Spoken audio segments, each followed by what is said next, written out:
बिस्मिल्लाहिर्रहमानिर्रहीम। अस्सलाम वालेकुम अज़ीज़ तलबा और तलबात। उम्मीद करती हूँ कि आप लोग खैरियत से होंगे और अपने एग्ज़ाम की तैयारी में मसरूफ़ होंगे।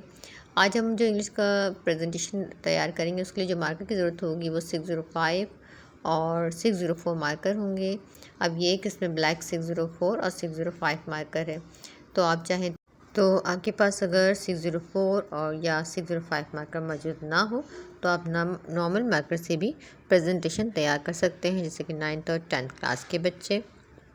अब यहाँ पे देखें 605 मार्कर है मेरे पास, ये दोनों ही 605 हैं और ब्लैक और ब्लू। अब आप देखेंगे इसकी नोक जो है वो एक साइड से कम और एक साइड से ज़्यादा होती है। इंग्लिश के लिए हम हमेशा जो छोटी वाला हिस्सा है लेफ़्ट पे रखेंगे। इसके रखने का तरीका, पेन के पकड़ने का एक तरीका होता है, तो उसको आपने ज़रूर फॉलो करना है कि हम उस मार्कर को पकड़ेंगे किस तरह से। तो इन दोनों की आपने नोक देख ली। अब आपको जब एग्ज़ाम में कॉपी मिल जाएगी तो आपने अपने पास एक बड़ा स्केल रखना है और एक मार्कर ज़रूर रखना है जिसकी नोक थोड़ी सी साइड से कटी भी हो, ताकि आप स्केल की मदद से लाइन स्केच कर सकें। और आपने जब आपको चेकर अपनी कॉपी देकर जाएगा आपको, तो उसमें आपने फटाफट से मार्जिन लाइन कॉपी में खींच लेनी है। तो एक दफ़ा में आपके अगर मार्कर की नोक इस तरह होगी तो आप एक ही दफ़ा में लाइन स्केच कर सकेंगे।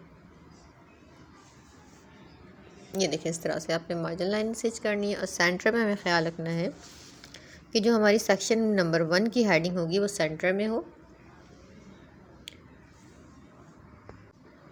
अब अपने पेन को बिल्कुल ध्यान से पकड़ना है और यहाँ पे सेक्शन की हेडिंग लगाएंगे हम, सेक्शन नंबर 1 की। तो आपने एक छोटी सी ब्रैकेट लगा लेनी है ताकि हमारा जो हेडिंग का एरिया है वो बिल्कुल मिड में आए। और अगर आपके पास अभी एग्ज़ाम स्टार्ट होने वाले हैं चूँकि, तो आपके पास वक्त बहुत कम है, तो ज़रूरी नहीं है कि आप इस तरह की हेडिंग ही लगाएं।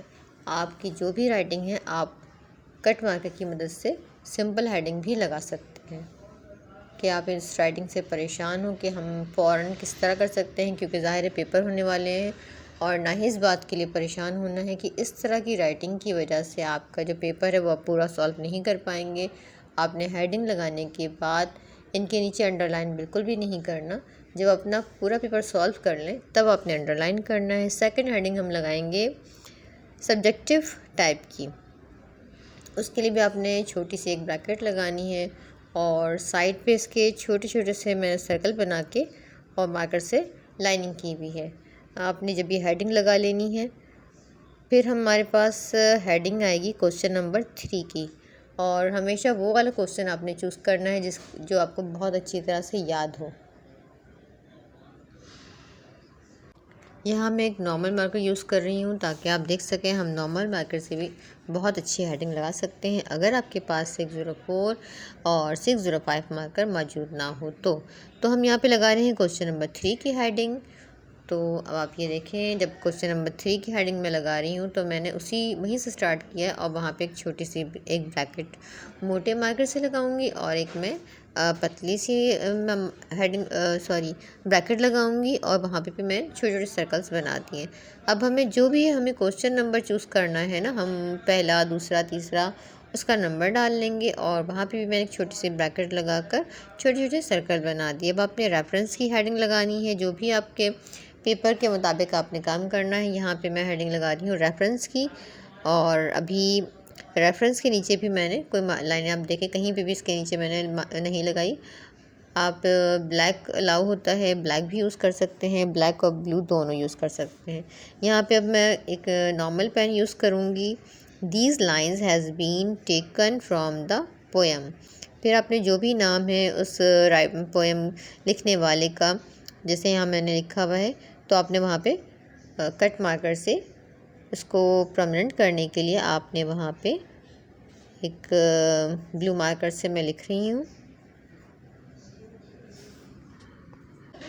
अब मैं यहाँ लिख रही हूँ lordest of trees the cherries now. इसको मैंने कट मार्कर से लिख रही हूँ मैं, ताकि बहुत हमारी जो प्रेजेंटेशन है वो आंखों को अच्छी लगे, चेकर को अच्छी लगे, आप पूरे नंबर ले सकें। तो यहाँ लिखने के बाद इन्वर्टेड कॉमास भी लगाते हैं आप। आगे अब हम लिखेंगे एंड कम्स बाय। इसके बाद आप लिखेंगे AE हाउस मैन।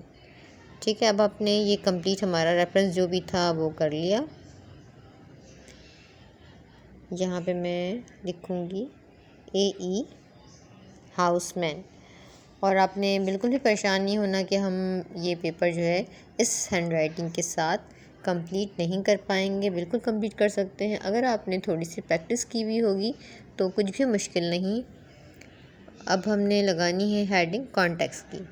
तो कॉन्टेक्स्ट की हेडिंग भी मैंने यहाँ ब्लू मार्कर में टोटल ब्लू मार्कर यूज़ कर रही हूँ, और जो अंडरलाइन में करूँगी वो मैं ब्लैक मार्कर से करूँगी। आप ब्लैक से भी कॉन्टेक्स्ट की या रेफरेंस की हेडिंग लगा सकते हैं। आगे मैं ब्लू पेन यूज़ कर रही हूँ। This poem is about the. अब आपने जो भी आपका आंसर आपने चूज़ किया होगा ना, वो आपने कॉन्टेक्स्ट में जो भी पोएम आपकी आ रही तो आपने वो लिखना है। यहाँ मैं जस्ट आपको लिख कर बता रही हूँ। तो ये हमारी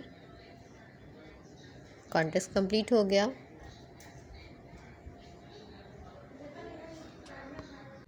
अब यहाँ मैं ब्लैक मार्कर से अंडरलाइन करूँगी।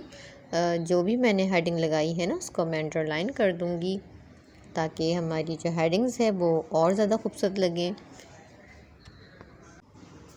फिर आपने इस तरह से अंडरलाइन कर लेनी है। ब्लैक से कर रही हूँ क्योंकि मैंने ब्लू से हेडिंग लगाई हुई थी। आप भी जब इस तरह करें तो आप ब्लू के बाद ब्लू से भी लगा सकते हैं, लेकिन यहाँ पे हमारी प्रेजेंटेशन अच्छी लगे इसलिए मैंने ब्लू के बाद ब्लू से मैंने लिखा और ब्लैक से मैं इसको अंडरलाइन कर रही हूँ।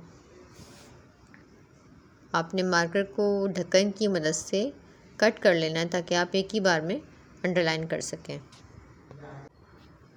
अगर अभी तक आपने चैनल को सब्सक्राइब नहीं किया तो जल्दी से जाकर मेहर उजाला अकेडमी को सब्सक्राइब कर लें और साथ में लगे हुए बेल के आइकन को प्रेस ज़रूर कर लीजिएगा ताकि आपको इस तरह की प्रेजेंटेशन की वीडियोस वक्तन फ़वक्तन मिलती रहें और आप अपनी एग्ज़ाम्स की तैयारी के लिए आपके लिए हेल्पफुल हो। और अपने दोस्तों के साथ भी इसको शेयर करें ताकि वो भी इससे इस्तेफ़ादा कर सकें। और ये देखिए अब हमारी यहाँ पे प्रेजेंटेशन तैयार है। तो आप भी इस तरह से ही सेक्शन नंबर 1 की आपने भी इसी तरह से हेडिंग्स लगानी है, सब्जेक्टिव टाइप की, क्वेश्चन नंबर 3 की, रेफरेंस की, और इसी तरह मार्कर यूज़ करना है। 605, 604 मार्कर भी आप यूज़ कर सकते हैं। यहाँ पे मैंने आपकी आसानी के लिए कि अगर आपके पास मार्कर ना हो तो मैं वीडियो को लास्ट तक देखने का बेहद शुक्रिया। अल्लाह हाफ़िज़।